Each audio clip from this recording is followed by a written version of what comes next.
এই সফর মাসে শেষ বুধবার, এই দিনকে কেন্দ্র করে এই দিনে দান খয়রাত করা এবং নফল ইবাদত করা, এতে দোষের কোনো কারণ নেই, বরং কোরআন হাদিস দ্বারা এটা প্রমাণ পাওয়া যায়, স্বীকৃতি পাওয়া যায় এবং যুগ যুগ ধরে এই আমল চলে আসছে। আমরাও ইনশাআল্লাহ এই আমলের দিকে খেয়াল রাখবো। রাজি আছি তো ইনশাআল্লাহ? আরো জোরে বলি, রাজি আছি তো ইনশাআল্লাহ? সিরাত রসুল সাল্লাল্লাহু তাআলা আলাইহি ওয়াসাল্লাম গ্রন্থে দেখা যায়, ঐতিহাসিক ইবনে ইসহাক উল্লেখ করেন যে সফর মাসের শেষ দিকে হুজুর আকরাম সাল্লাল্লাহু তাআলা আলাইহি ওয়াসাল্লাম তিনি জান্নাতুল বাকিতে মধ্যবর্তী রাতে ওখানে গিয়ে কবরবাসীদের জন্য সময় ধরে তিনি দোয়া করলেন, দুনিয়াবাসীর জন্য দোয়া করলেন।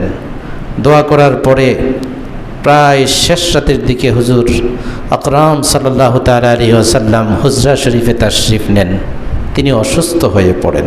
ঠিক এই মুহূর্তে তার একজন কৃতদাস ছিলেন, হেবা নামক একজন কৃতদাস বলেন, আমি তখন রাসূল পাক সাল্লাল্লাহু তাআলা আলাইহি ওয়াসাল্লামের সাথে ছিলাম। হুজুর আকরাম সাল্লাল্লাহু তাআলা আলাইহি ওয়াসাল্লাম তিনি বলেন, আমাকে আল্লাহ পাক রব্বুল আলামিন দুইটা অপশন দিয়েছেন।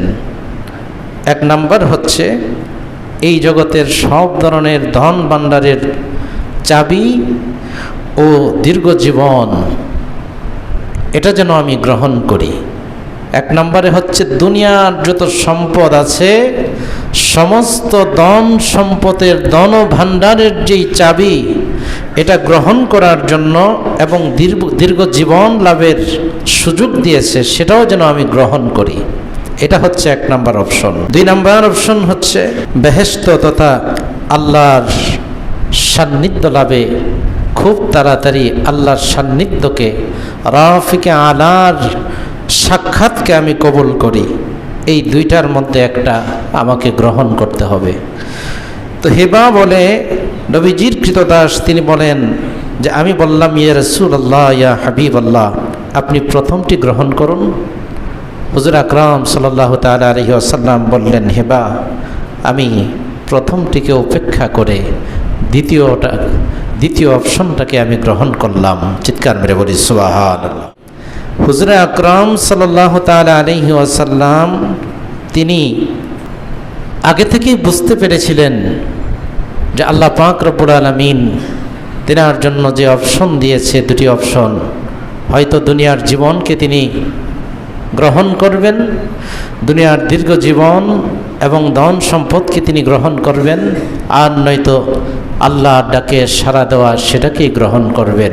তো তিনি সেটাকে গ্রহণ করেই জান্নাতুল বাকিতে কবরবাসীদের জন্য মন খুলে দোয়া করলেন, কাঁদলেন এবং দুনিয়াবাসীর জন্য দোয়া করলেন। দুনিয়ার মানুষগুলি দোয়ার মধ্যে এমন দোয়াও ছিল যে দুনিয়ার মানুষগুলি বিভ্রান্তির দিকে চলে যাচ্ছে, তারা কখন ফিরবে, তারা কখন সঠিকভাবে সঠিক পথে ফিরবে। আল্লাহ পাক রব্বুল আলামিন হাবিব সাল্লাল্লাহু তাআলা আলাইহি ওয়াসাল্লাম জান্নাতুল বাকিতে গিয়ে দোয়া করলেন। মানে তিনি বুঝতে পেরেছিলেন আমার সময় ঘনিয়ে এসেছে। সুবহানাল্লাহ, আরো জোরে বলি সুবহানাল্লাহ।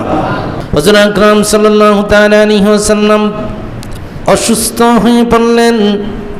ঠিক এই সময়ের মধ্যে বেশ কিছুদিন কেটে গেল। হঠাৎ করে একদিন ফজরের নামাজের পর কিংবা জোহরের নামাজের কিছু সময় আগে তিনি সুস্থ হয়ে উঠলেন।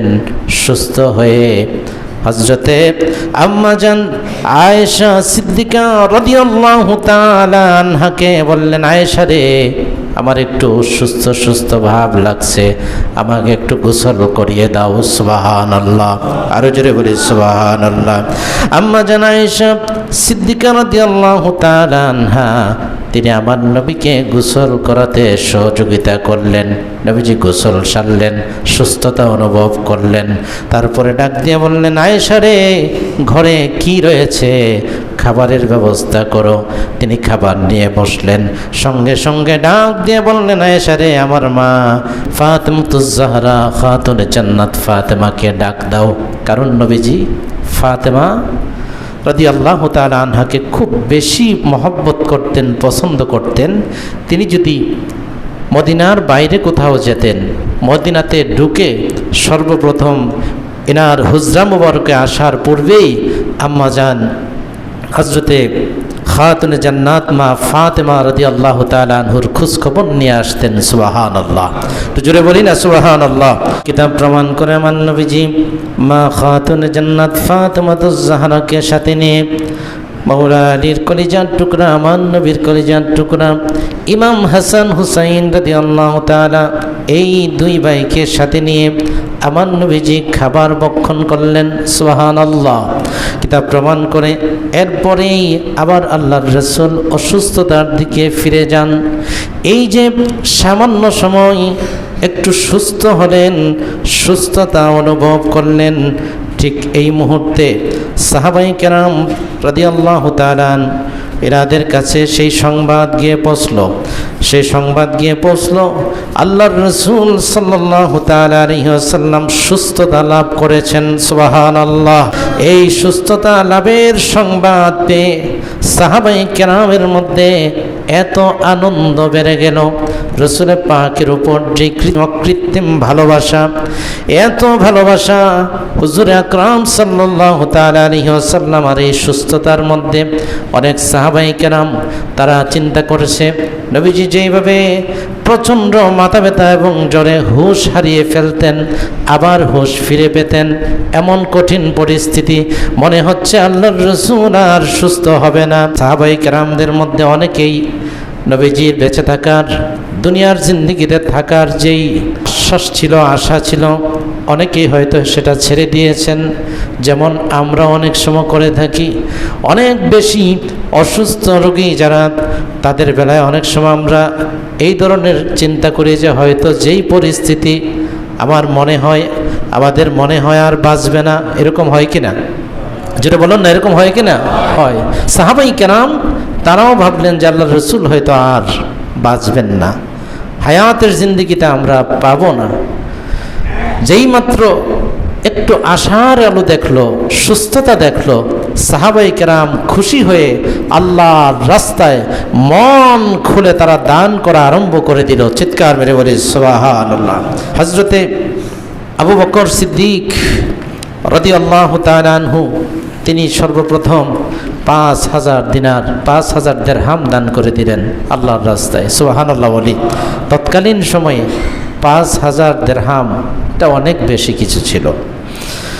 তারপর হযরতে ওমর ৭,০০০, হযরতে আলী ৩,০০০, এরকম করে করে সকল সাহাবায়ে কেরাম যার যার সাধ্য অনুযায়ী আল্লাহর রাস্তায় দান করা আরম্ভ করলেন, সদকা করা আরম্ভ করলেন। কেন? আল্লাহর রাসূল যে একটু আরোগ্য লাভ করলেন সেই খুশিতে, শুকরিয়া আদায়ার্থে। সুবহানাল্লাহ। হযরতে আব্দুর রহমান রাদিয়াল্লাহু তাআলা আনহু তিনি ১০০ উট আল্লাহর রাস্তায় দান করে দিলেন। সুবহানাল্লাহ। একটু জোরে বলবেন না সুবহানাল্লাহ?